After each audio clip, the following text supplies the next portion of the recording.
Okay, this is yet another painting based off of childhood books I liked. Like I said, I'm gonna do all the books I can think to do now in one big chunk.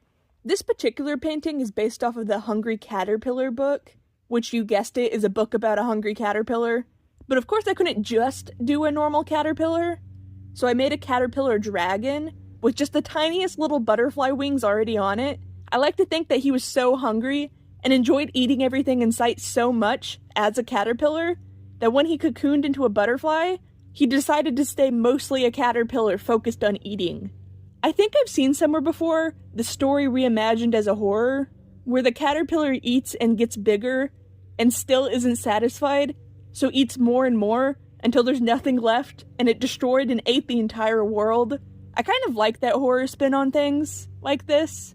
I remember in high school being obsessed with the "I'm sorry, John" phenomenon, which is where people took Garfield, the lazy orange lasagna-loving cat, and turned him into a monster / eldritch horror type of creature, not just hungry for Italian food, but for the flesh of humans. And he specifically torments his owner John, hence the name. I think it's mostly contained to a subreddit of the same name, but I remember doodling my own Garfield horrors in high school. I've always loved monster and horror designs. Despite being a scaredy cat who can't actually watch or play any horror media, since the anxiety of anticipating a jump scare is just too much for me, and unfortunately that's what a lot of horror media is. It's just jump scares.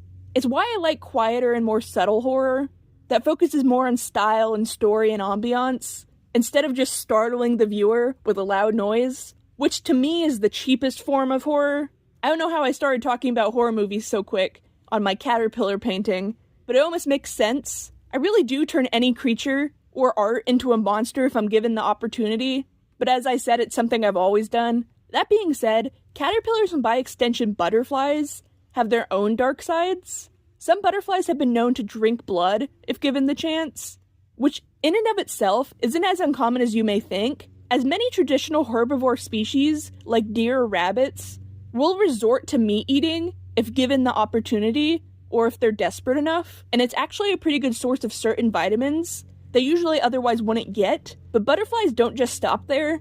They'll actually go out of their way to irritate the eyes of animals like turtles or crocodiles, so they can literally drink their tears, because it's a good source of salt, which may seem overly common and more of something to avoid for us humans, but it's actually pretty rare in nature, and is something that is actually pretty important for health and survival. Hence why some certain types of goats will climb man-made dams to lick the salt from the water that passes through. So when a butterfly lands on you, it doesn't actually like you or think you look like a flower, which is what I was told as a kid.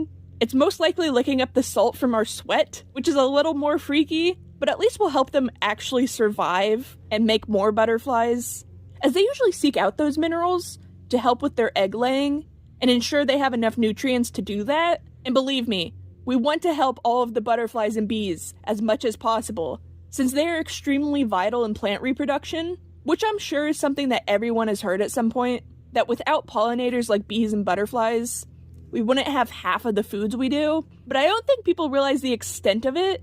It's said that 1 in every 3 bites of food, aka 33% of the food we eat, comes from pollinators, but that includes things like meat and dairy and other non-plant food. Around 75% of our crops need pollinators to grow at all, something that would be nearly impossible to do by hand or with robots without making the food way more expensive to account for the technology and labor costs. Just letting nature do its thing is free and is very effective, assuming that we actually keep nature in balance, as both bees and butterflies have seen their populations really struggle over the past few decades, especially because of pesticides, which often don't discriminate between killing a pest bug or a beneficial one. And they're also threatened, the same way nearly all animals are, from habitat loss, from more and more urban development that gets done. A way to help pollinators is by giving them a safe, non-poison source of food by planting little flower gardens of your own. As it's not just food crops, these guys will eat from any flowering plant, and it's also important for them to have access to clean water. But unlike with a bird bath, it's not as simple as leaving out a tray of water. As bees are so small, they can drown while trying to scale the sides of the container to get out, So it's important to keep the water shallow and add little rocks for them to actually safely land and drink from. To attract monarch butterflies in particular, as caterpillars, they almost exclusively eat milkweed plants, so planting those could get you some of your own little hungry caterpillars. Just don't be alarmed when the milkweed gets gnawed on and full of holes, as these guys do in fact eat a lot to get enough energy to cocoon, which is also pretty fascinating, as they essentially turn into a type of mush, almost liquefying themselves, and they reform into a completely different creature, yet retain information and memories from their time as caterpillars. Monarchs are also nostalgic for me, not only because I would often get to see them fly around where I live, but also because I feel like everyone in elementary school at some point had a class project to watch and take care of a monarch butterfly caterpillar and watch its metamorphosis before releasing it back into the wild. And you have also probably seen those videos where that goes poorly and the beloved class pet gets sniped by some bird or something. But at least it's unlikely that bird will go after any more monarchs, because they aren't just bright and pretty for our enjoyment, but their bright orange is actually a warning that they are poisonous, which they are as a result of all that milkweed they ate as caterpillars, since that too is toxic. So birds that eat these butterflies and caterpillars usually spit them out because they taste so bad, and ideally they'll learn to avoid these guys specifically in the future.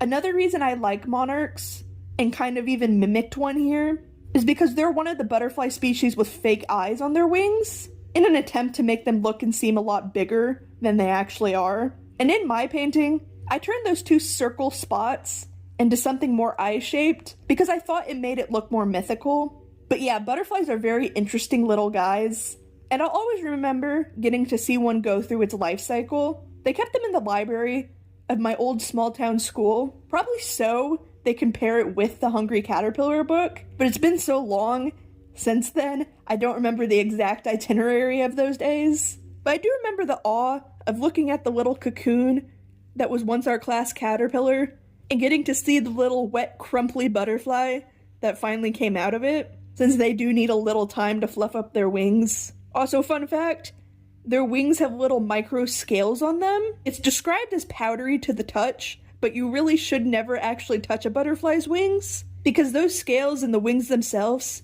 are very easily damaged. I also have plenty of memories as a kid finding a poor damaged butterfly with messed up wings a few times while out and about, and even on the playground. I remember one time I had heard from the younger kids that there was an injured butterfly outside, and so during lunch I snuck my mandatory lunch fruit out to them, which this time was an orange. And side note, why do schools insist on giving the most inconvenient fruit as part of the meal? But a lot of times, like in high school, the oranges weren't even cut up. You had to peel them by hand yourself. And you would end up all dirty and sticky and stuck smelling like oranges for the rest of the day, only to eat a fruit that tastes subpar at best. Mandatory school fruit has a unique ability to taste like nothing. But anyways, I brought out a slice to the butterfly, and I remember we just sat him on the orange. We had to leave him when recess ended, and it probably died soon after because it couldn't fly. But at least it got to spend its last day sucking on a tropical fruit that you wouldn't otherwise normally find naturally in Indiana. That old small town school had a lot of animals randomly show up, probably because it was surrounded by a patch of woods. But I remember seeing everything from snails and butterflies to an entire turtle.